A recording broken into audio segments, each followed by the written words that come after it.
All right, so I could start. My name is Chayil Hyland. I'm 18 years old. I was born and raised in Queens, New York. I love Queens. I love everything about it.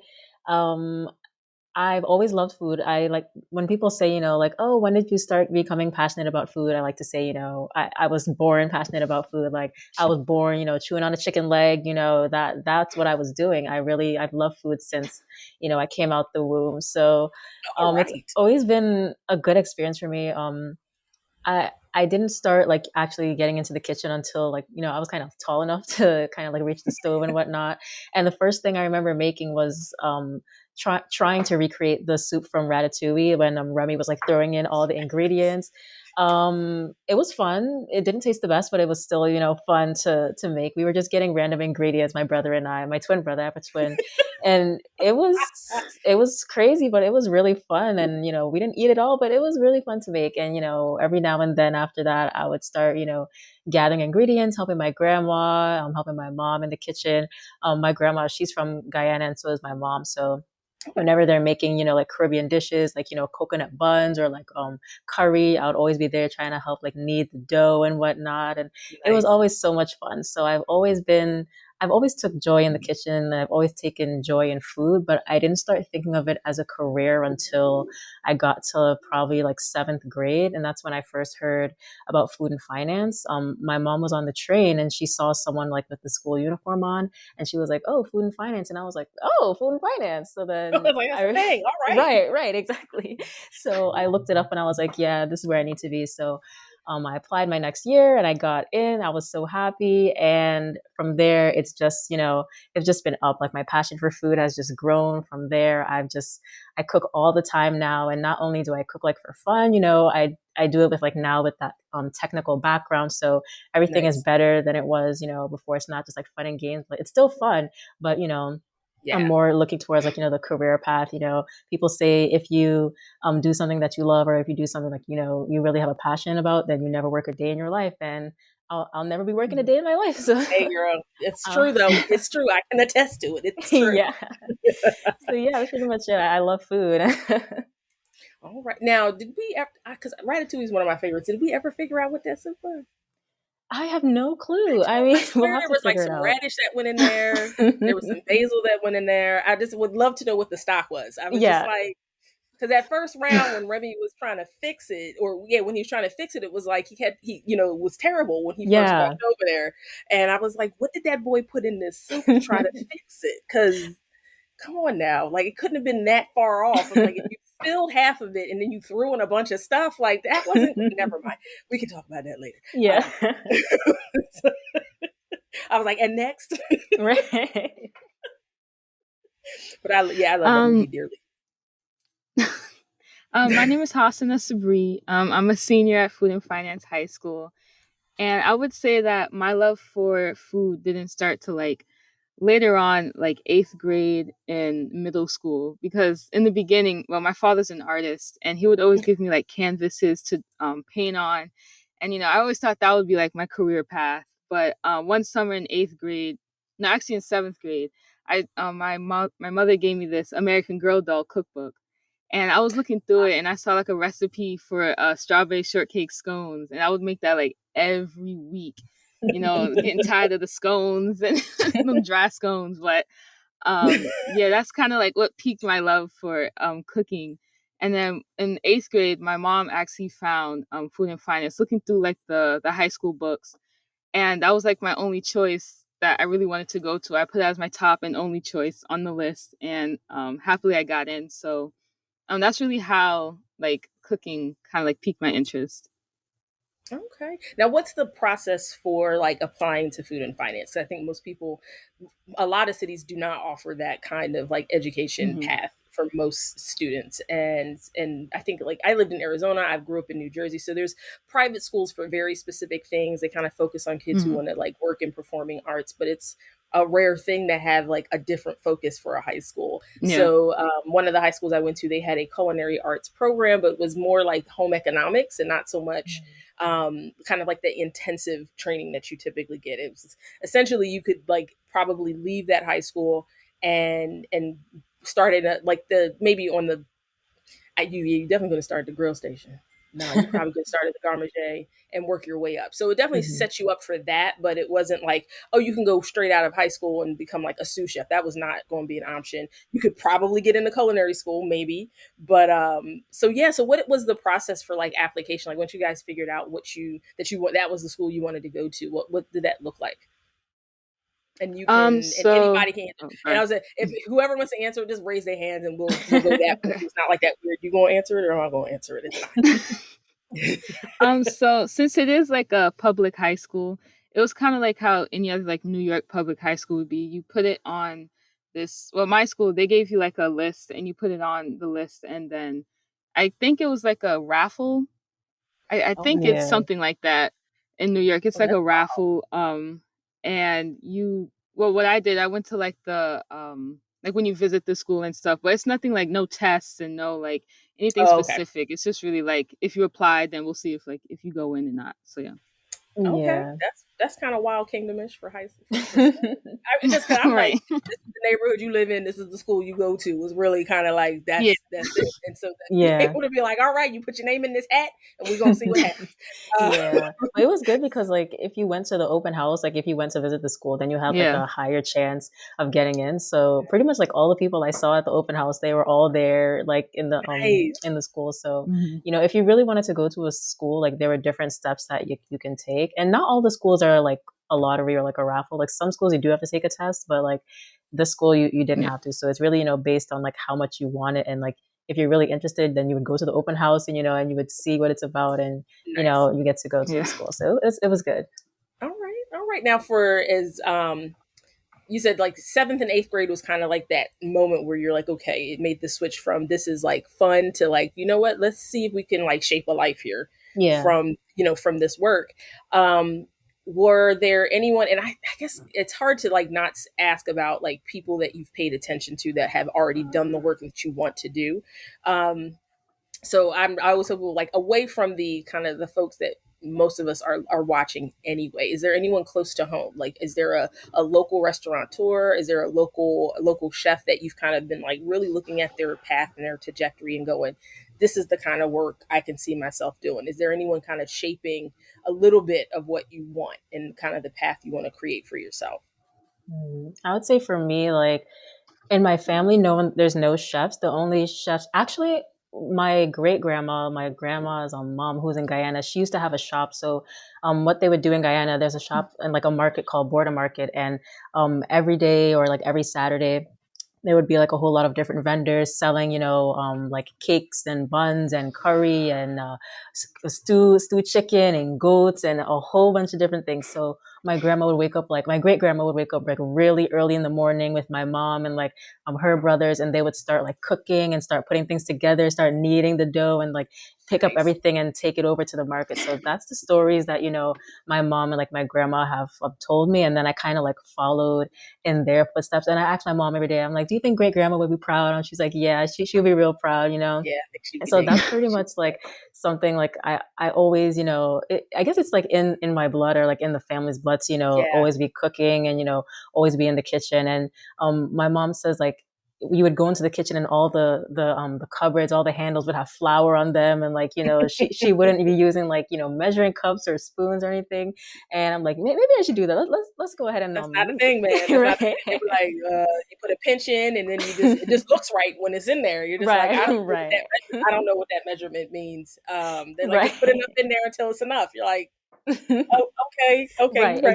exactly. And it was crazy because she said that it was perfect like every time. So I'm like, okay, it's the gift. It's a gift. Yeah, I mean, So you it's know, it's a true feel sometimes. You're just like, because there are moments where you'll cook something and you're just like, "Ooh, okay, I think I did everything correctly," but that still doesn't taste the way I remember it tasting yeah, when someone else made it, and you're like, "What am I doing wrong?"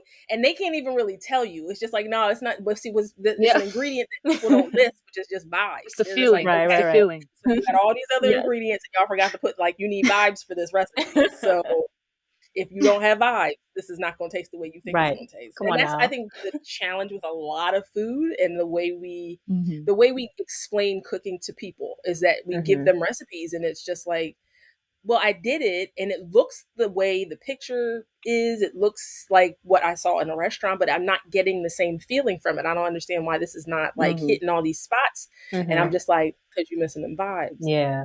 And I can't teach you that part. Like I can give you the list of ingredients and the measurements, but I can't give you vibes. I'm sorry about that. And it's like it's Right. the same with a lot of things. I'm like the same Right. with Black culture in general. You're just like, I can give y'all the dance Hmm. steps and the actual counts and the choreography, but I Right. can't give you them vibes. So I don't know what you plan on doing, Right. but it's That's not gonna look the true. same. It's not Right, gonna look. right. Hasana, what was yours? Like, what was your who's that person or that that that space in the community that kind of gives you a vision for the Hmm. future for yourself?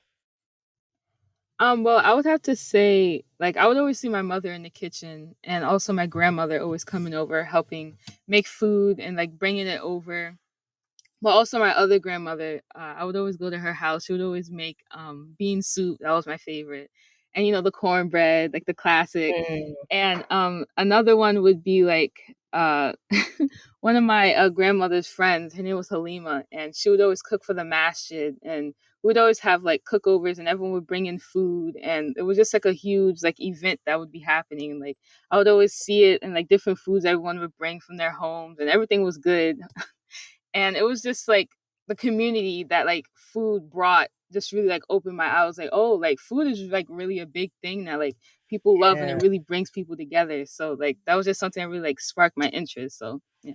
That is, I think it's the thing that kind of kept me always doing it because I didn't become a chef till I was 30. Mm-hmm. So it was like I did a lot of other stuff before then. My big thing was like I went to art school and I became a graphic Mm-hmm. designer and I did a lot of other things. And what was interesting is like making the transition.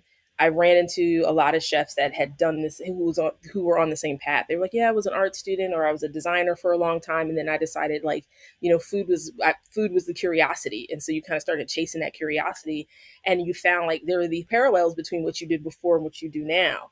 And I Yeah. think the one thing that I'm grateful for is that you have chefs now who are more well-rounded. Like food isn't the only thing, so it Yeah. makes what they do in food more interesting. I think that's been a challenge. Like historically you see how good lord, how like culinary education has always worked, and you have to kind of just be like completely focused on it. And if you're not doing just that, then you're kind Yeah. of goofing off. And you're not serious about it. But I found Mhm. like the food that's the most delicious, the most inventive, the most innovative, and that tells the best story are from people who have a life that's not just food. Because Yeah. all of those influences show up, and so I'm hoping like in the future that we give ourselves more space to like do that, to pursue other things besides that, and Yeah. then bring all of those experiences back to the plate and go from there. So now in your for me, I'm always looking at things like, okay, what can we be fixing? Like at this point, food, I think we've gotten to a point where like Eurocentric, like culinary training and kind of like centering white stories and whiteness and white techniques in the middle of like food Mm-hmm. has got us to where we are now. Like you can't really go too much further. Mhm. And the only way to Yeah. kind of push food forward is to start to recognize that there are people in the world who are cooking other things in different ways with different Mm-hmm. tools, who have different relationships with food and like agriculture. And if we don't start to insert those particular stories and those voices, it's going to get boring real quick. Yeah. Which I mean, for me, like when people are like, "Well, how do you feel about food right now?" I'm like, "I'm bored to tears," is what it is. I'm bored. Like, is anyone else bored? Is no one else bored with this? Yeah. Yeah. How many ways can you stuff like a pita pocket? How many ways can you Right. what do we how many ways can I make kale? Like how many Right, right. with You're all of the wild cabbages in the world, why did we live here? Like why did we stop with just kale? What about collards? Like what Right, about mustard greens? What about all the other things that are growing from the ground? And right. y'all stopped with right. kale. I don't help me understand. I'm like I'm not mad at kale, but I've had enough of it. Right, So I think a big right. part of it for me is like boredom. And so I was just like, oh God, please let's not train the next generation of like chefs and food people to be doing the same Mm. business because we are just gonna I can't do it. I'm out. So for you guys, like what is like really annoying for you right now when you look at the world of food? And two, like what is it that you hope to really insert or assert yourself or how you want to assert yourself in the industry once you're like really kind of in it, in the thick of it. For me, I would say like something that really annoys me is like the remaking and kind of like the re kind of like purposing of like foods that are important to me, like let's say like ethnic foods. So I was scrolling through Instagram and I saw like, oh, jerk chicken, and I was seeing some white on the chicken. I'm like, what's that? What is What this? is going on? It was embarrassing, and I was like, are you really gonna advertise this as jerk chicken? And like, it just doesn't make sense. Like, if you're gonna take something from like my culture, like do it correctly. That's just like my opinion. Like, just try to, get the seasonings correct, like at Right. least, plate it correctly. But I would like to see like more education. Like I know like culinary school, a lot of people go to culinary school, but like you said, it's very Eurocentric, Italian, French, Hmm. that's like, kind of like the basic things that we learn too, especially like even in a school where it's predominantly like minorities or like Latino or Black, we're learning, French cooking techniques and so on. And Hmm. we didn't get to learn, techniques from different cultures until 11th grade. And I think that's a little bit too long, Yeah. because it's stuff Yeah. that's important to us and it's stuff that, we want to incorporate throughout everything that we do, not just kind of like something on the side that's like, oh, let's do something ethnic on Fridays, like I don't Oh, want to, Right. it needs to be like an overall, kind of thing. So I would love to see more education on Hmm. that, not just like yeah. a one skill, but like kind of like overall. So the same emphasis that we put on like European cooking and cooking techniques is the same amount of emphasis I want to see on like Jamaican, Caribbean, all those different countries that have a lot of good flavors. They have amazing fruits and amazing, different things and everything. Something I always realize with like Caribbean cooking is like it's not like fatty. It's it's mostly like healthy. Everything is grilled or stewed or Yep. Yeah. and sometimes we tend to like stray away from that. So a lot more education on that part of the spectrum. That would be fine. Ma'am, for you. That's enough for you. I She's would like, have to say, yep. well, she kind of said everything. I really like hit the ballpark, but She's like, just, just more education overall, and just okay. something I would have to say that like I'm kind of tired of seeing is just like doing like trying to make something new, but just adding something that's like doesn't really matter. Like people try to make like fried chicken with like Cheeto dust and like No, stuff man. like that. It's just like okay, like, but what are we Like, really don't doing with that? Like do nobody's this. bringing that to the Right. cookout. Like, You're just like, please don't do like this. why? Like what was the purpose to that? Just like, and also like Oh, teaching, like the classic stuff and just like in school, like actually teaching it. And as Chayel said, like yeah. not just it being like a special event, learning about different ethnic groups, just also, and like French cuisine doesn't have to be like the top of the top. Like it should be like everything that's like professional. So yeah. I Yeah, mean, I'm yeah. gonna keep it real. Like I always thought that French cuisine was limited, and it Hmm. worked for it's very elitist and classist, Hmm. and it doesn't like I remember I taught a class and we did French onion soup. And so of course the first thing Mm. you want to do is make sure people understand like the origins of that soup and who was cooking it and how they Hmm. were cooking it. And so the fact that it was like, people's minds were blown that it was a peasant soup. It was a soup for the poor and it was what was left over, like most poor communities. You whatever you have left over is what you use. Wine was an option. It wasn't necessarily something that you had left over. So if you did have a little wine left over, that's what went in. So now when you're looking at recipes for it, people are like, okay, buy yourself some beef stock, and I'm like, these people couldn't afford beef stock. Right, This right, is this is like French onion soup is the result of onion scraps that you have cooked for sometimes up to 14 hours. right. And that's where all of that flavor comes from because it's water and onions and that's it. And so if you Hmm. had a little bit of cheese, you put that on there. If you had a little stale bread, you put that on there. But it was like this is a peasant dish. And so that really changed how people approached cooking it.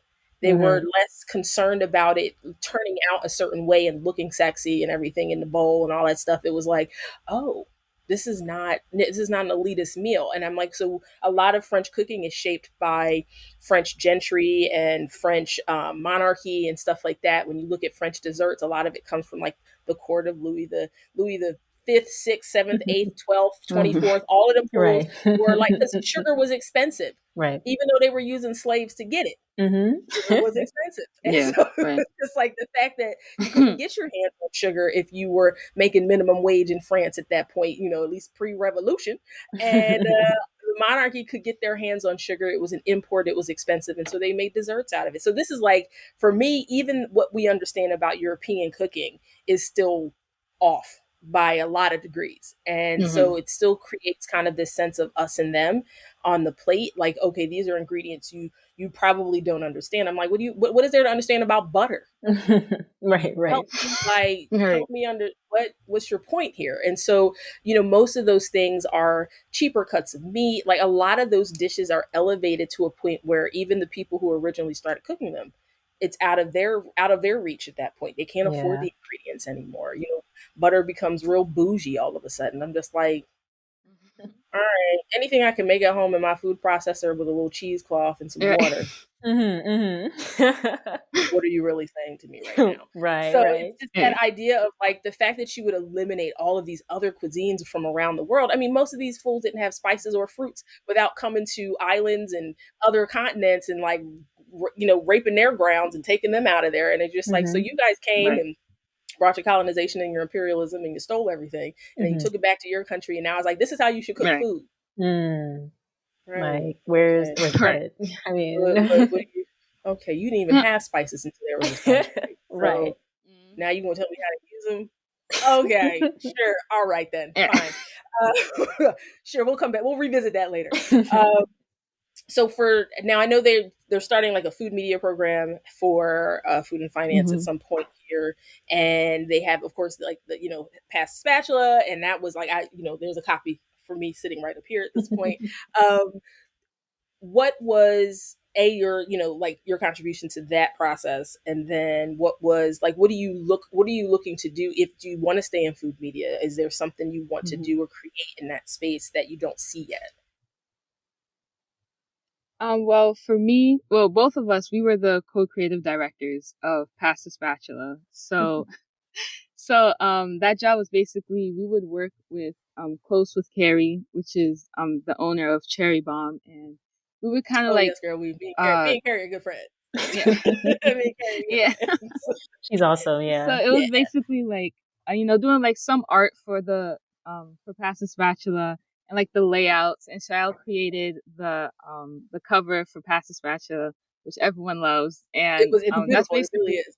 Thank mhm, you. yeah, and that was like our job for it basically, and I hope kind of like moving on into like my cooking career, kind of I always talk about this any interview I do, but like kind of trying to take away the stereotypes of halal food and like it not Yeah. just being, like the Arab trucks like on like the corner stores and like Yeah. Right. over rice like with the white sauce. Like why you asking me what's in the white Right. sauce? I don't know. And like just Is it like in a trying to like just packet? And don't everything. ask me this Right. Like question. just and just like Yeah. halal food is just like the way something is killed. Like you pray over it first, and then like you kill it, and you sacrifice it. But halal Right. food could be anything. Like black people got halal food, white people got halal food. It's just like something that you cook, and anything can be like quote unquote like halal food. It's not just like the Arab stereotypical type of food. So that's something I would like to It's like wild that break people in like feel the like food world.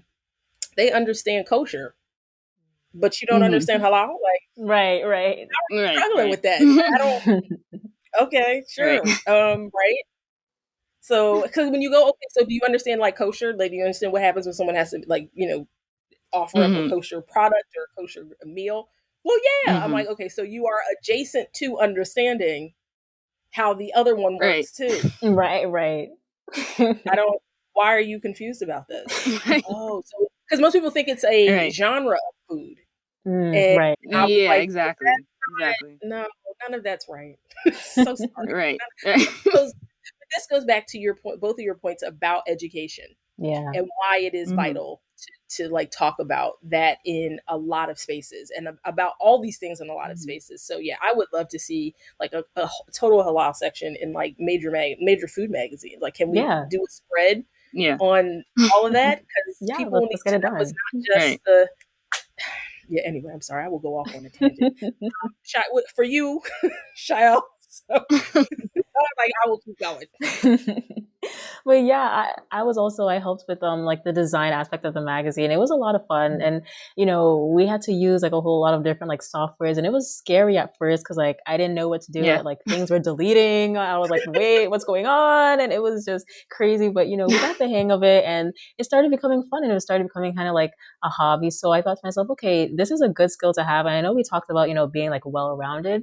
And Yeah. like I know we talked about like art too. Like art really is a big aspect of like food in general because you need to have like that creative Yeah. mind and that that kind of vision of like what you want to see get Mhm. done in order to like get it done and be organized about it. So I do like art in that sense. I may not be able to draw very nicely, but I could put an abstract piece together. I could piece a little bit of colors. There you go. Right. So Right. I really like view art in that way.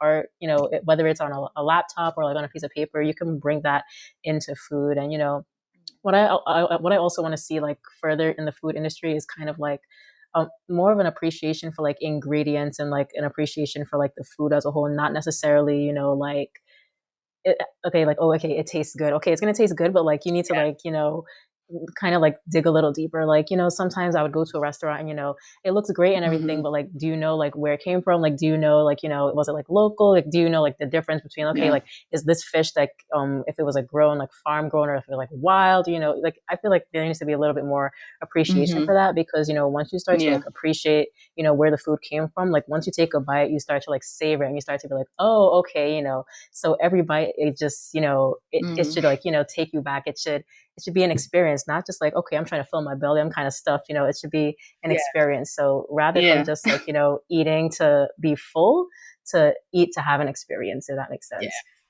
People in here just with the caloric intake. They're just like, okay, well, I need to eat because, I need the calories and that's it. And if you ask people like what something tasted like, if you get an answer, that's fantastic. Like, well, how did that taste? It was good. I'm like, okay, pudding is Right, good.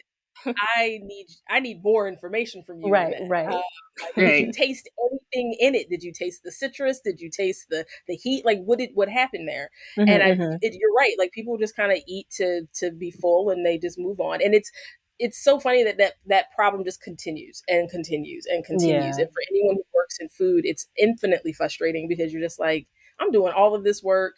I'm Hmm. concerned about where these ingredients are sourced. Yeah. I'm the one looking Hmm. at the labels and making sure that whoever I'm sourcing from is like doing what they say they're doing and all that. Like, I'm the one doing the quality checks and I'm Yeah. making sure like my staff is washing their hands and that Yeah. we're doing everything at the right temperature. Like, you're taking care of people in such a way, and people forget that's an extension of you, and it's Hmm. exhausting because it's not just you putting food on a Exactly. plate, it's you caring Hmm. about each individual person that's Yeah. going to eat.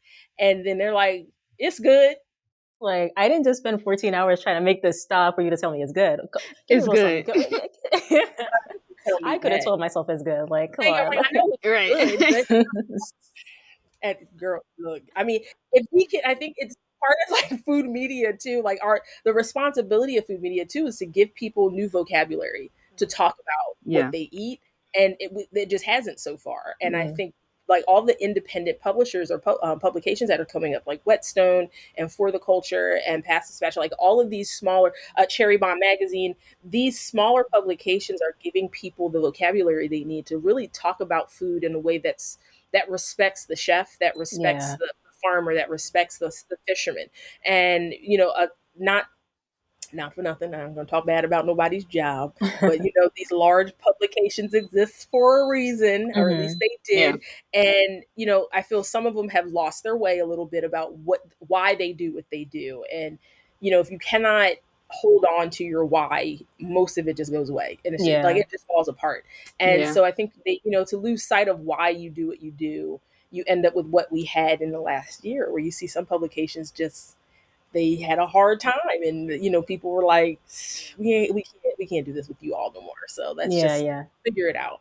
And I was the editor in chief of my like high school newspaper, my Mm. senior year, and so this was wow, um, yeah, when Macs still were green, and we still had to use like floppy disks to save stuff, and there was no real internet.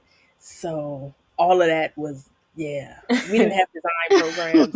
We literally laid the whole newspaper out by hand. Oh, wow. Wow. It was wild, and so that was like, Ooh, yeah. But it was the translation from that into like design school was a lot easier for me because I knew Mhm. what the tactical experience was. I knew like the people who were like, I've only ever designed on a computer, and I was like, but I Hmm. knew how things should work because I understood what they look like off of the computer, Yeah. and so I had an easier time kind of approaching that kind of stuff. And then I learned Photoshop and I learned Illustrator and InDesign and all those things. And so like I understand like when you first approach some of those programs, you're just like, Yeah. what is Yeah, this? it's just like Kerning? what? I don't understand. What are you saying to me right now? Kerning? What? Okay, so the letters have to be spread apart by how much? And just Right, like Right. right. just the vocabulary, just the language of that, and just Mhm. how Hmm. to take the idea in your head and try to like infer it to other people so that they can, so like your team can actually execute it as well. I think that's part of the like those shared skills that you have in food as well. Is Yeah. like if you have a dish in your head and you have a team of people you're working with, you're like, this is what I'm thinking it should look like, or how it should be plated, or how it should taste. Mhm. So, do I have the vocabulary to explain that to you? I don't know, because sometimes Right, you just right. go, just get out the way. I'll do it because I know what I'm looking for. Right. Yeah. Um, Now, as far as like pushing food into the future, because I think another thing that I'm kind of obsessed with right now is how do Black communities and brown communities innovate. I think one of the things that we are left out of those conversations about innovation a lot, and like technology and moving things into the future, considering we invented most of the things that keep people safe in this country, like street lights and things of that Mhm. nature, we are often left out of conversations around technological advancement and invention and things like that. And food specifically, Hmm. like it, people always want to kind of pull us back into spaces like, oh, well, case in point, you go into a place and they're just like, so do you make like fried chicken and stuff? And you're just like, I can, Right, right. but I can do a lot of other Right. things. So it's this idea of kind of extracting you from the Hmm. timeline you're in and putting you in another place and leaving you outside of those conversations about like molecular gastronomy. You don't see very many Black people in those spaces. Like when you Right, see right. people, blowing air Yeah. into something, or, taking a fish and turning it into a cube and all those things, there's usually not Black Hmm. faces behind those moments. And so Mhm. for you Right. guys, like when you're looking into the future and you're thinking about how food can innovate, specifically like the food you grew up with, because I know there's a couple of dishes in my family history where I'm just like, what would this be like if I did these things, if I introduced these ingredients, or maybe this particular technique? So is there anything you're kind of like looking at right now going, this could be really interesting if we took this dish that's traditional for us and like maybe did this with it? I know for me, like my mom, she likes to innovate a lot. Sorry, like she does a lot of crazy things. Like she tells me like when I was younger, she used to put like food coloring in like cauliflower so that like we could eat it, and like it was Okay, interesting, but okay. it was good. But she's done a lot of innovative things. I think one thing that that's been innovative that I've liked is like adding fruits to things, like tropical fruits to like things that usually don't have fruit. So let's say like jerk sauce, for example, we can Mm, add like a little bit of pineapple or a little bit of like mango or like a tropical fruit like from where we are to kind of like bring out a flavor. That sweetness, it kind of brings it out, and it kind of enhances like the flavor. So we use a lot of like allspice and cloves, and a lot of like pepper and stuff like that. I think Hmm. those ingredients are great, but if we can kind of like step out just a little bit, not to the point where like good. we're using hot Cheetos on our jerk chicken, but like the Yeah, no, point no, that's not innovative. That's just dumb. that's That's bad. like, I'm gonna That's just say it. That's dumb. That's nasty, it is. and I don't want to that's Right. say not innovative at all. it. But like maybe using like fruits or things that are like in that that Gotcha. vicinity to kind of bring out flavor and kind of bring something new to the table, so we don't lose it completely, but we kind Right. of like a little add on to it a little bit subtly, like one bit at a time. Hmm. Got you. Got you, ma'am. For her, is there some advancements Well, you'd for like to see me, in your own, like in your own kitchen? Like, is there something? hmm Oh, well, go for ahead. me, I would have to say like I usually see like a lot of advancements when I go into like my grandma's kitchen because like for her, she just like puts everything together and like boom, there's a dish. But like she doesn't really think before like she no, not like that. Like when she cooks, it just comes to her, and that's something that like doesn't really happen to me. I have to like read something, and like that just like naturally doesn't happen. So like what she does, like she would take like fried chicken, but she makes like a stew out of it, and she puts like onions and garlic and like cloves in there. And like it's just like really good. We ask her like, "Oh, Mm. grandma, can you make that stew again?" She's like, "Of course, baby." And like it's just like something that just naturally happens. So just trying to remember. make different dishes out of the stuff you have in Okay. your refrigerator, because like I hate like wasting I hate like wasting the food and like seeing it like, I don't know, go bad. Is like I just don't know how to cook like certain things that are in my refrigerator, and I always have to like search up like different recipes for it. It's just like it's a struggle sometimes, but like something that I would like to happen is like find more recipes to be out there for like simpler like ingredients that like you just find in your kitchen, or like something that would like just be in your kitchen, but you don't know how to cook, and it just they're just like spoiling. So stuff like that, yeah. Yeah. Like use what you have. I mean, I think that's an important conversation to start having, considering where we are Mm-hmm. with like climate change and food waste and all of those things. It's like, how can we help the world? How can we help people in their own kitchens, like figure out how to utilize the product they have? Like hot Cheetos are going to last for 15 years. That's not, I'm not worried about that. I'm not worried about your crunchy snack, being utilized in that way. But when you're buying a pack of Right. salad or something, the way people do, I'm like, how can you take these products that, Mm. I mean, look, you bought them. We can't stop you at that point, but we can help you Mm-hmm. do something else with them. Because I was one of those people I got this bag of salad that keeps going bad. I'm like, why don't you just cook it? Like, Right, stop right. trying to eat it raw. Just throw it in a Mm. pan with Yeah. some butter and a little salt. Start there. Start with some salt and pepper and a little bit of fat, and saute those greens. Yeah, yeah. That way you'll eat them. I mean, of Yeah. course, it's a bag of salad, so it'll probably reduce down to like a cup of vegetables. But that's, we all live with that Mm-hmm. reality of like Yeah. spinach Oh, reduced down wow. to like a quarter teaspoon or something. Yeah. But it's like, at least if you've cooked it, you'll eat it, and you're not going to sit here and feel like taxed about Mm-hmm. making a salad. Like, Yeah. just girl. Yeah. Is there anything happening right now in food, whether it be with a chef specifically or with like an ingredient that you're really interested about and that you're really excited about, that you like to kind of get your hands on, that you haven't been able Mm. to connect with yet? I'll let Yes. Hasana go first. I was like, it tells you everything you need to know. That's why I said, when I said things was boring, I Um, wasn't It's like, oh, always I good would have stuff. like I've been seeing a lot of things with like people trying to make like everything like vegan and like vegetarian, and like making like pulled pork out of like jackfruit and stuff like Okay. that, and just like being really creative with like different things that like you wouldn't really put like fruit and like meat together. And there's this other trend on TikTok. They're making like putting flour in the water, making like that fake chicken. I forget what it's called. Yeah, I know what you're talking Seton, about. something like that. It's Seitan. something like Yeah, that. there's Yeah. like they make ribs out Oh, of seitan, that, yeah, and yeah, they yeah, make yeah. It's like interesting. it's like It's yeah, a yeah. fermented Yeah, soy it's just like product. it's really Mhm. interesting to look at. I don't know if it Yeah, it's tastes good, I but it's just really cool to try. It's okay. It's okay. I think a lot of these products are early Mm, in their infancy, or in their creation, and yeah. so like I think as time goes on, let me correct that. In the United States, in Western culture, I think a lot of these products are new, Mm, especially when they are being mass produced yeah. in a Mhm. way where everybody's like, I want to be vegan, so let me get my hands on it. But isn't this always the problem Right. here? Is that something becomes trendy, like when they had the celery juice thing, and then you couldn't find celery Yeah. anywhere for regular stuff, and it was like, Yep. where's all the celery at? Well, people are juicing it. Can you not? Why are they juicing all of the celery? Well, it's for health purposes. Do they even know which health purposes? Right. I don't think they do. But this idea that, Right. once you get into, because we all know like food is about, at least here, food is connected to capitalism directly. And it's like you need to sell Mm, things. And so when we were, there was a yeah. time in like the 80s and 90s where it was like, don't eat fat, don't eat sugar. And so you had all this sugar free, fat free Mm, stuff. And then it was like, no, no, fat and sugar is fine. We got to start selling these like, yeah. full Right. fat yogurts again. So Right. it was a matter of like, Mm, what are we trying to sell? We have a surplus. The same thing with like the Got Milk campaigns. For a long Right, time, right. there was an overflow of milk. We had too much milk yeah. in the pipeline. So it was like, what can we do to get people to drink milk? Well, let's put it everywhere. And so now I think what's happening is, because soy is one of the major crops and exports of the United States, and we grow a tremendous amount of it for a lot of other reasons. Now you got Mm, now you got a lot of soy in the world, Mm. and it's not great. It's not really healthy for you. It's really soy that's grown to become other things like plastics and stuff like that.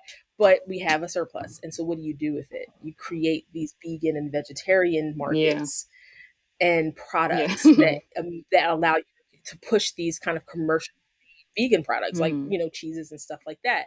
And so they don't taste great, but they're everywhere now because we've got to get this soy somewhere. And so like when people are thinking about that, it's like, oh, and like, you know, to your point, Shad, it was like, where does your food come from? Right. Why are they motivated to sell this to you right now? Why is it that you couldn't get, like, there was a moment in time where to become a vegan, it was really expensive. Yeah. You couldn't get your hands on the product. There was like one vegan cheese in the world. Everybody was eating a lot of other stuff. And now all of a sudden it's literally at Target and Walmart. Everywhere. What does that tell you? That's a signal that like, okay, capitalism has kicked in and now they want you to buy these products. Why do they want you to buy these specific products? What was it about jackfruit that was like, this could become a really great pulled pork sandwich? Somebody did it one time. It probably tasted fantastic because the product we have right now is horrible. I was like, this tastes terrible. Why does this taste like a wet sock? I don't encourage anyone to eat this. Right. So this is like, again, like education is like, it's so funny that all of this kind of comes back to like teaching people about what they buy and what they eat and why it's important that they make decisions based on like good information. Because most people are just they're not doing that. And you're just like, so we're stuck with like hot Cheeto dust on chicken. This is what happens with a lack of color. Hot Cheeto dust goes on like Friday. And you don't. And no one cares. Right? So no one else is concerned that we're using hot Cheetos as like, ew. Right. It's terrible. It's oh my God. terrible. Like, who is doing? Someone stop them. Please, someone stop them. Please. Because now with the magazine, what you guys produce in the magazine and putting it out into the world, at this point, like if someone was to offer you the opportunity to put together like your dream magazine or your dream publication, even if it was only one time, no budget or any of that, like what would that look like for you? I feel like for me, like I like a lot of things. Like that's kind of like my problem. I want to do everything. I want to try everything. So I think I kind of want it to be a collection of like how my brain kind of works. So a little bit of like drawings. I am a visual learner, so I wouldn't want it to be like a whole lot of, like paragraphs and pages and pages. It's good to read.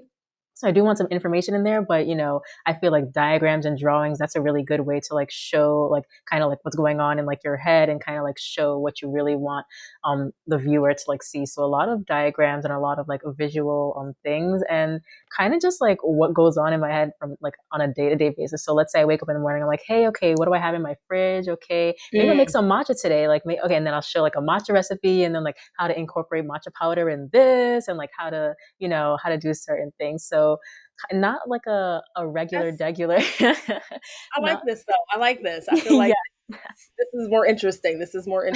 Yeah. Yeah, I think isn't that what people are attempting to do on like social media though? They're trying to figure out how to like curate a message to the rest of the world about who they are and what they're into and some type of like structure.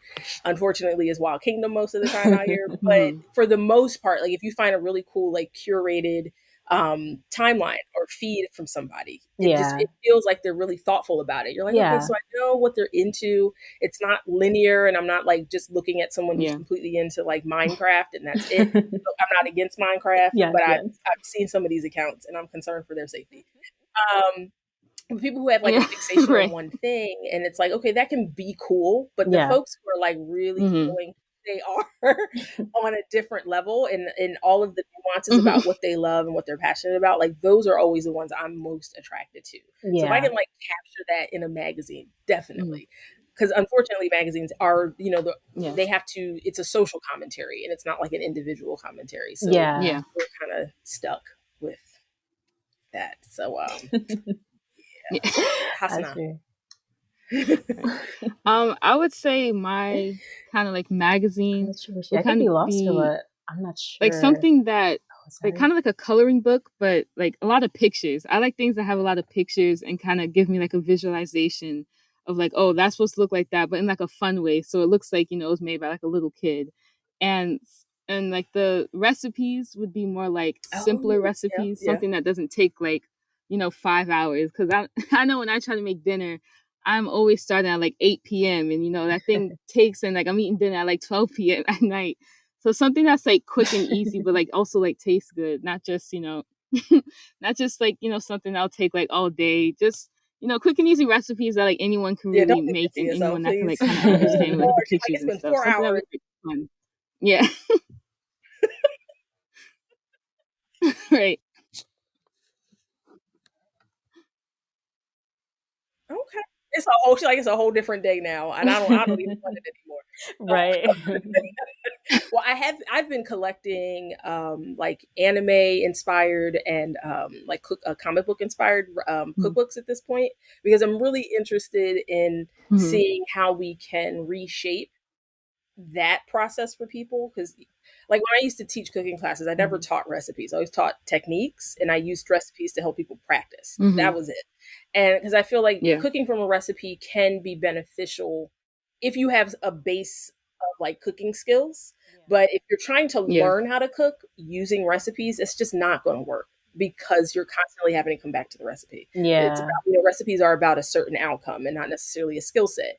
And so, like, when I'm looking at recipes now and the way people are doing like food blogs and, magazines and things like that, everything's kind of recipe driven. And no one's really walking away with a skill that makes them excited to cook the next thing. So you have to always go, oh, I cooked the recipe in that magazine. And then you don't go back to it Yeah. because there's nothing that you really gained from it except for like that one time meal.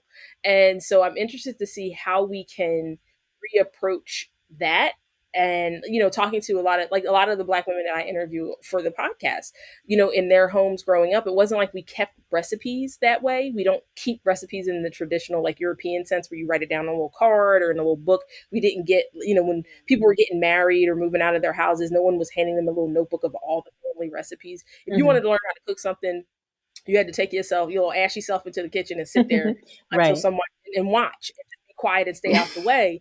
And for me, it was Yeah. like there's something to that though, because you get to fine tune certain instincts. You understand like when something smells right and smells done.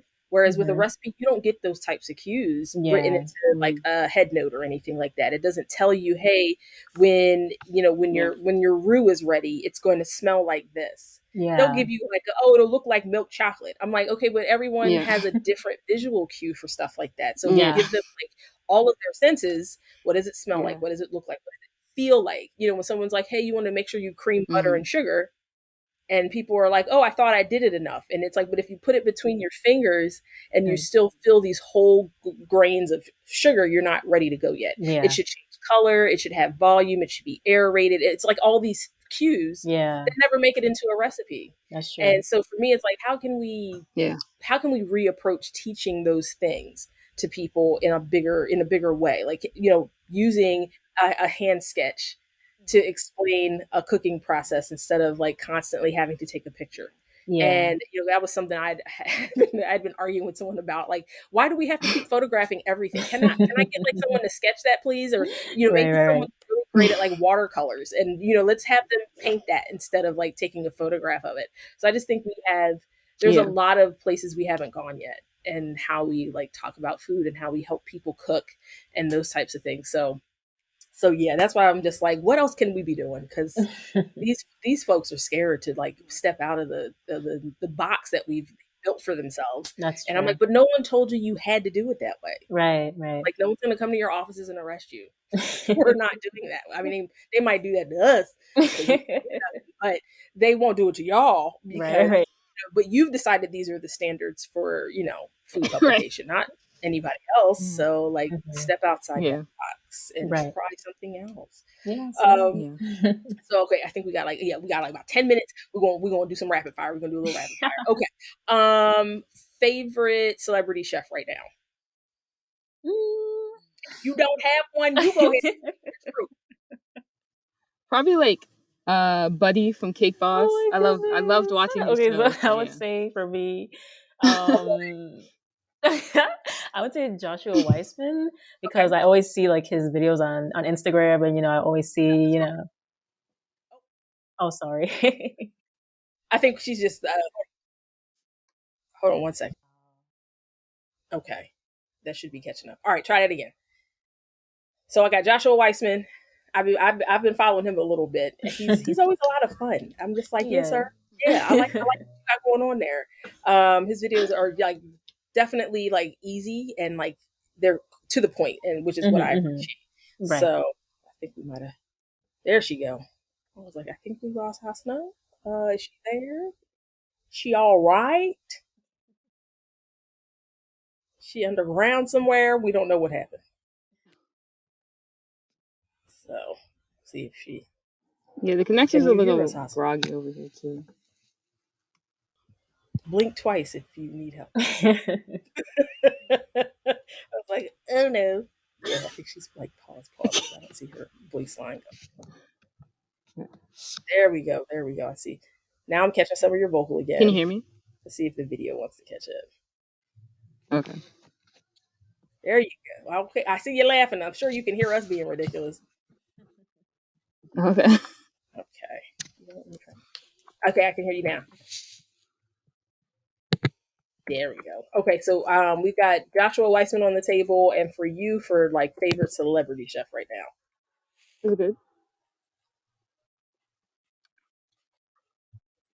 I'm in the chat at this point, just making sure. She's still a little behind us.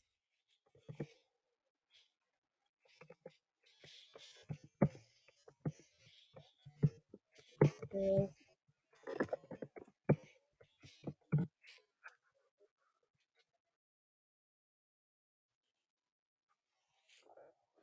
Can you hear me Okay. now? Well, you know what? We're gonna power through.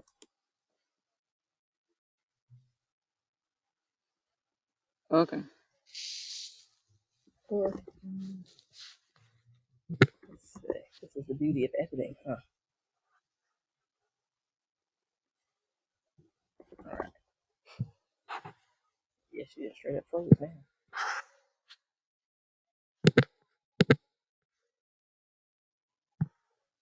Oh, so this is the beauty of editing. You go in, you cut these things out. Right, right, right. All of this Is that better? out. Okay, you're. I mean, the latency is a little bit, but your visuals are better, so it's probably catching up. So I won't worry about it too much. Okay. All right, cool, cool. All right, so, Okay. celebrity chef is where we left off. Oh, okay. I follow a lot of bakers, so I would say like Buddy from Cake Boss or Rosanna Pansino from Nerdy Nummies. Ooh, I used to watch her YouTube channel all the time, so I would have to say like those two. I love just like watching, enjoying their videos. oh, okay. Now, is there anything you are, as Yeah. far as, are you watching a lot of like food, like video content, food television content, that kind of stuff? Um, not a lot as like other people are, but something I enjoy is like Netflix food um food shows. Yeah. Like there was one they did like leftovers. That was a really good Okay. one. They like the people had to make leftovers on that one. So kind of like Netflix, like the fun Okay. ones that are like that, but not like on TV, not too much. Okay. Yeah. I mean, essentially, we're watching 60 hours of Chopped, so it's all right. Yeah. Yeah. You're like, how much Chopped are y'all giving us? Right, Stop right, right.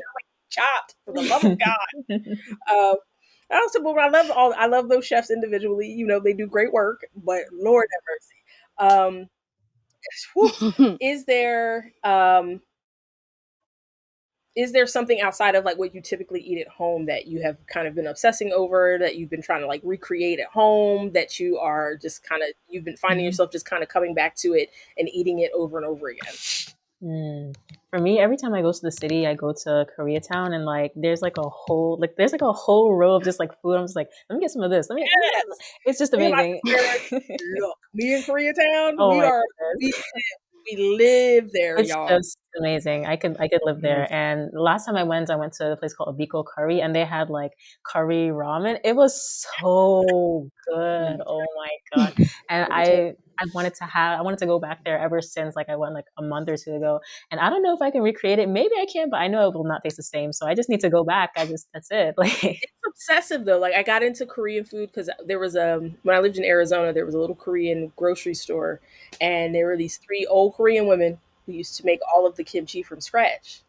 And so we started with that. Like like me and my sister started watching, like obsessively watching like Korean dramas, and then Mhm, watching a lot of them. You have all this food. The Koreans believe in eating. They Yeah. eat for all the things. They're like, you feel bad, you need to eat Yeah. more. Are you sick? You need to get something to eat. mhm. So like they believe like everything can be solved with a meal, which I'm all about. And so we started Mhm. watching some of the dramas that had like just huge meals. And so I was like, okay, I think I can pull some of this stuff off. So when we found the Korean grocery, it was just like, okay, they are back here really making this kimchi. Like Right, these, right. like they're making rice cakes, they're doing all the things. And so we went in. The place is probably the size of my bedroom right now, and you're just kind of like squeezing between. There's like seaweeds and rices of all kind, and it's just like all of the stuff. And so I got to a Yeah. point where it was just like, how can I like recreate some of my favorite stuff? So we started doing. I started with like kimchi fried Mhm. rice in the beginning, and then started working my way over into some other stuff. And like the only thing I haven't really approached or attacked yet is like the Korean fried chicken, because there is a nuance and a beauty to that they Yeah, look, y'all. If we can, it's I just mean, honestly, amazing. I was like, you can put some like African American fried chicken and some Korean fried chicken on the table, and I'm gonna be like, Just not slide the that, you know? whole, but yeah. Um, so yeah, I am with you on this. At some point, when the world has acted like it has some sense, I'm gonna email you, be like, meet me in K Town. We gonna Yes. chop this up. Going down in K Town. Yes, Okay, so yes.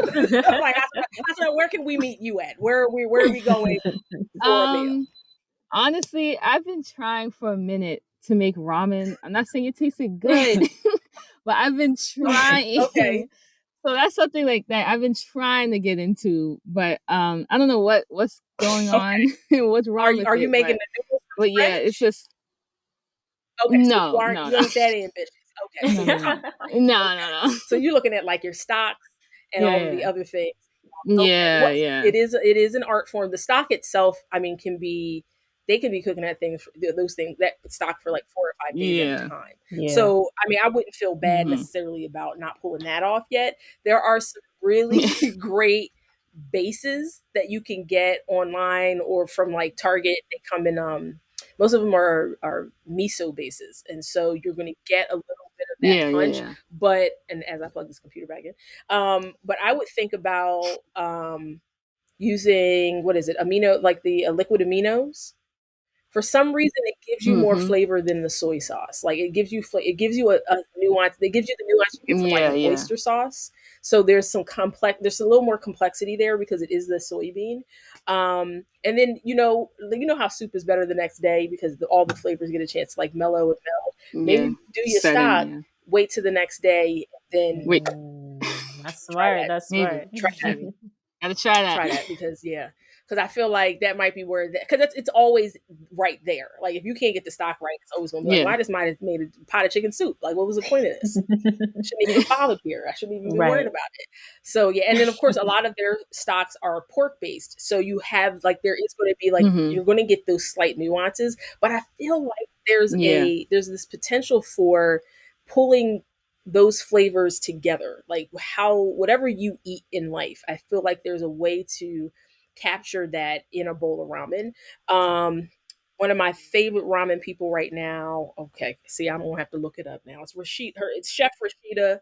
She did a ramen pop up not too long ago. Um, and she is on these interwebs. Okay, here we go.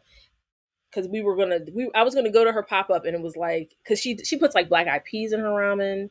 She like her stock is she does collards in her ramen. Like she's really out here just mixing these two cultures together, and they go together beautifully. And so it's just like where and how can I be a part? Okay, Right. I know she in here. I know she in here. Oh, here she is, Rashida Purdy. It's She is on Instagram as at ramen. I'm just gonna put it in the chat because y'all need to know because she's out here giving us our lives in the ramen space, and she's been in like, gosh, she's been featured in so much at this point because of like how she is pulling those cultures together to Right. do what she do. Because she did the last event she did, she had 3 courses. She did these deviled eggs with like a marinated egg white, with miso, with pickled ginger, with crispy shallots, and a little bit of seaweed. She did a ramen with like a mushroom base. Like she's in here giving you Oh, the jewels wow. and the gems when it comes to the ramen. So, and then she also did dumplings for dessert and a tea. And so, yeah, if check her out, you can probably, you know what, you can probably hit her up in the DMs to see like what some tips you can get for your ramen situation.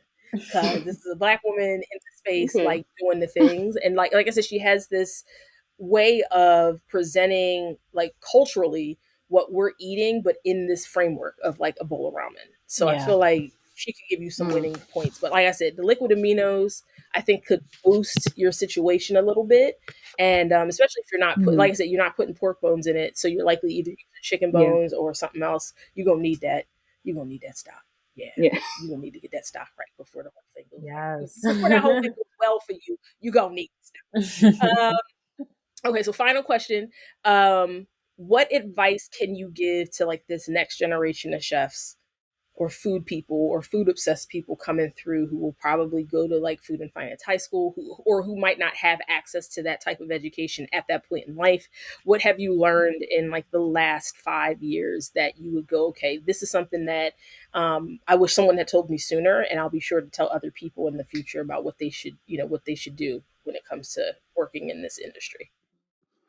I would say for me, like one thing when I was like going through food and finance, if I would mess up something, I would say, okay, cooking's not for me. I'm not doing it anymore. Like I'm done. Like, and I feel like, with failures, not necessarily failures, but when you like mess up or like it doesn't go the way planned, you can always grow from it. And sometimes when things don't go as planned, you kind of Mhm. create something new out of it. And you're like, oh, okay, it messed up. It didn't go as I thought it would, but I did make something better or I made something, different. So I would say like don't be Yeah. afraid to like mess up and try to mess up as much as you can, as weird as Yes. that like sounds, because you're gonna Yeah. grow from it, and that's how you Yeah. kind of like get better. Like you're not gonna be an expert the first time you do something, and we need to get out of that, that mindset that you have to be a certain way in order to, to move forward. Like you may start at a low place, but the more you practice, the more you continue to do it, you're gonna get higher, you're gonna get better, you're gonna have more fun.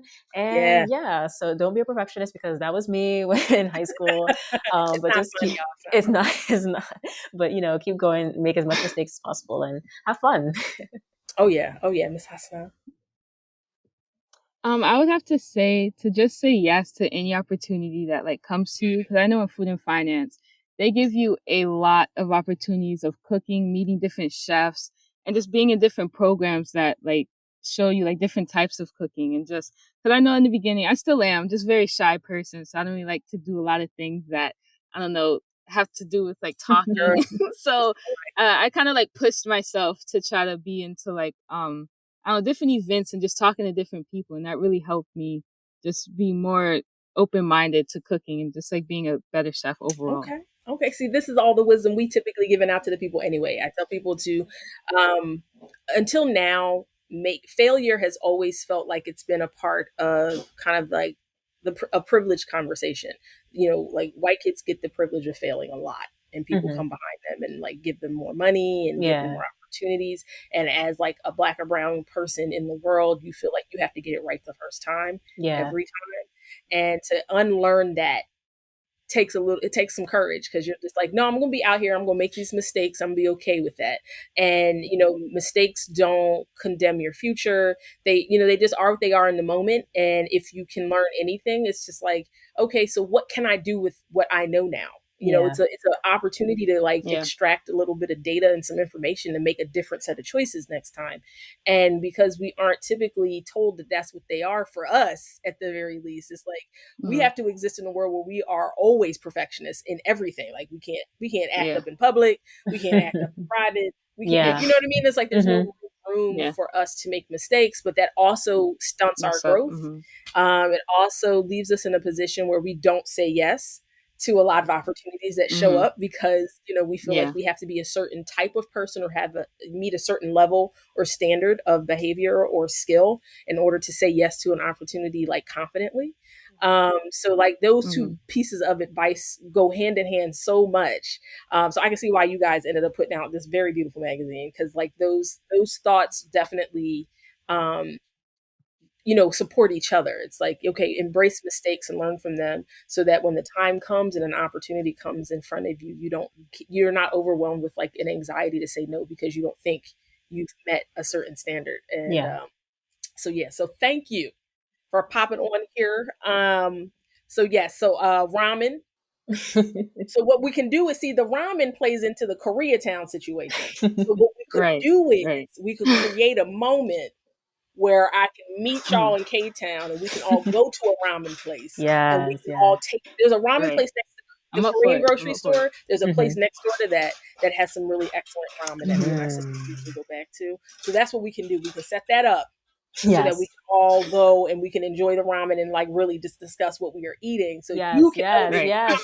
situation. That's what we Yeah. can do. Yeah. That's what we can Exactly. Exactly. do. But thank you guys so much for joining me. I appreciate this so much. I'm so glad to know, like, and I don't consider myself old, but I feel like I'm seasoned. Season, And it's season. nice to know that the That's a way to put it. seasoning is not stale, that it's still Yes, yes. flavorful and potent. Yes. To the point where I definitely am like, yeah, see, we all having the same problem with some of this stuff. So I'm not Hmm. completely off the mark. That I'm looking at the world of food with the right eyes, because I am more obsessed about the future of food than anything else. Like, I think as Black people, as we learn our history and we learn about where certain foods come from for us, and like what we contributed to like American cuisine and those kind of things, Mm-hmm. we have to take that information and think about what we do in the future and how we shape American cuisine in the future as ourselves. And so I'm really Yeah. like so focused on that. And so anyone who looks like they are, leading the charge in that direction, I'm all about. And I'm just like, what can I do? How can I help you? Do you need support in something? Who do you need to talk to? How can I connect you with somebody? Because I Right, feel right. like those are conversations that, like, right now, we're left out, especially specifically Black women. Like, we are left out of like those kind of the future of types of conversations. And I Yeah. feel like, but we're the ones with all of the technology in our brains to get us there. So I don't know why y'all ain't talking to us, but That's okay. true. That's true. We'll keep it to Y'all ourselves. will I come see mean, us later. You will come have a conversation with us later. I mean, right, right. you always do. Right. Come So on now. we'll wait. So yeah, so thank you so much. I love what you guys are doing. I'm excited to see what you do in the future, and like the kind of the work and the shifts and changes that you guys implement and inspire in the rest of the world, because they are so desperately needed. And so yeah, so I appreciate y'all. And Thank you so much. Thank you so so much for having us and taking the Thank time, you. to interview us. This was fun. Like, yes, not every day Yeah. you get to. Favorite interview. Favorite Exactly, interview. exactly. Because Yes. usually when you get interviewed, it's like you said, it's like the same thing that you see on Google. So like, how old are you, or like, what Yeah. school do you go to? Like, you can look that up. Yeah. Like, Yeah. me, I'm just kind of like, how is any of that relevant though? Like, right, is that really part Yeah. of the Yeah. Yeah. discussion? right, right, Yeah. I really don't. right.